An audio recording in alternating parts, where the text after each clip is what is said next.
Well, today's national accounts confirm that Australia's economic recovery is underway. The Australian economy is coming back. Facing a once-in-a-century pandemic that has caused the greatest economic shock since the Great Depression, Australia has performed better on the health and on the economic fronts than nearly any other country in the world. Today, there is not a single person across the country on a ventilator or in ICU due to COVID. 80% of the 1.3 million Australians who either lost their jobs or saw their working hours reduced to zero at the start of the pandemic are now back at work. And Australia's AAA credit rating has been reaffirmed, with Australia one of only 9 nations in the world to have a AAA credit rating from the 3 leading credit rating agencies. In the September quarter, real GDP increased by 3.3%, beating market expectations. This is the largest quarterly increase since 1976. Today's increase in the September quarter of 3.3% is the largest quarterly increase in GDP since 1976. It follows a 7% fall in the June quarter.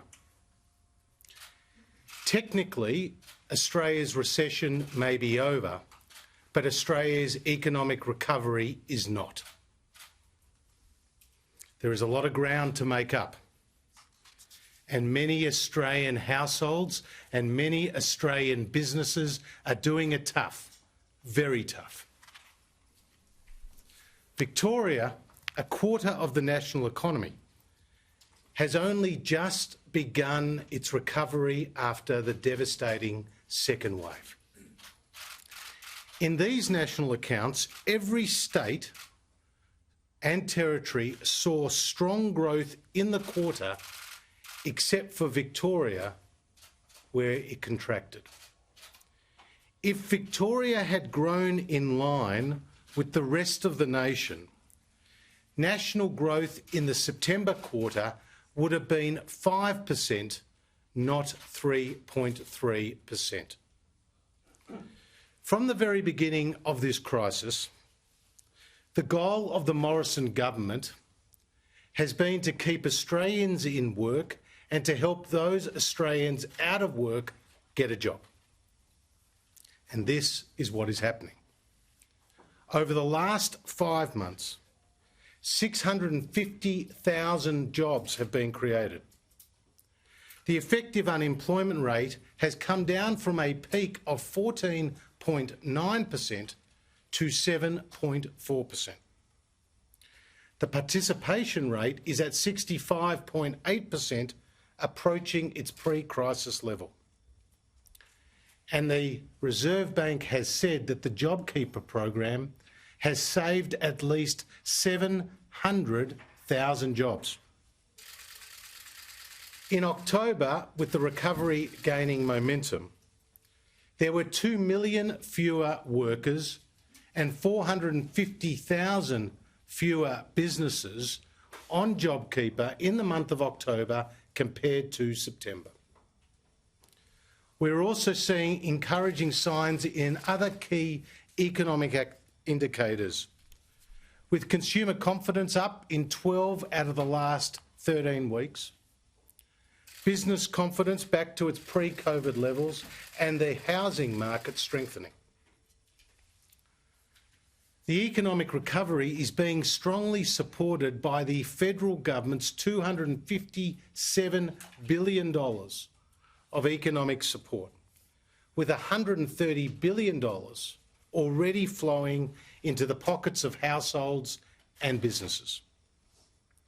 JobKeeper, JobSeeker, the cash flow boost, 2 $750 payments to millions of pensioners and others on income support has helped cushion the blow and help build a bridge to the other side of this crisis.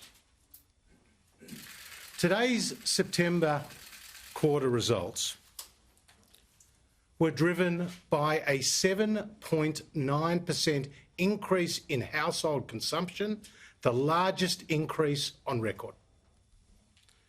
Consumption was up in 14 of the 17 categories, with the largest increases being in transport, hotels, cafes and restaurants. New public final demand increased by 1.7% to be 6.1% higher through the year.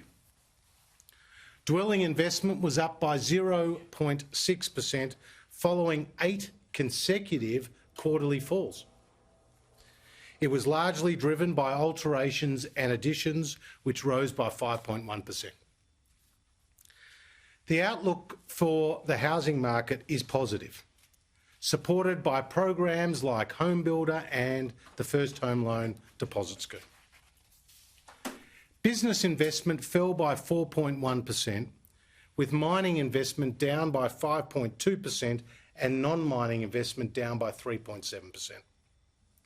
However, the latest ABS CapEx survey, taken after our October the 6th budget, where we announced significant investment incentives, did show a significant 5.8 percentage point upgrade in non-mining business investment plans for 2020-21.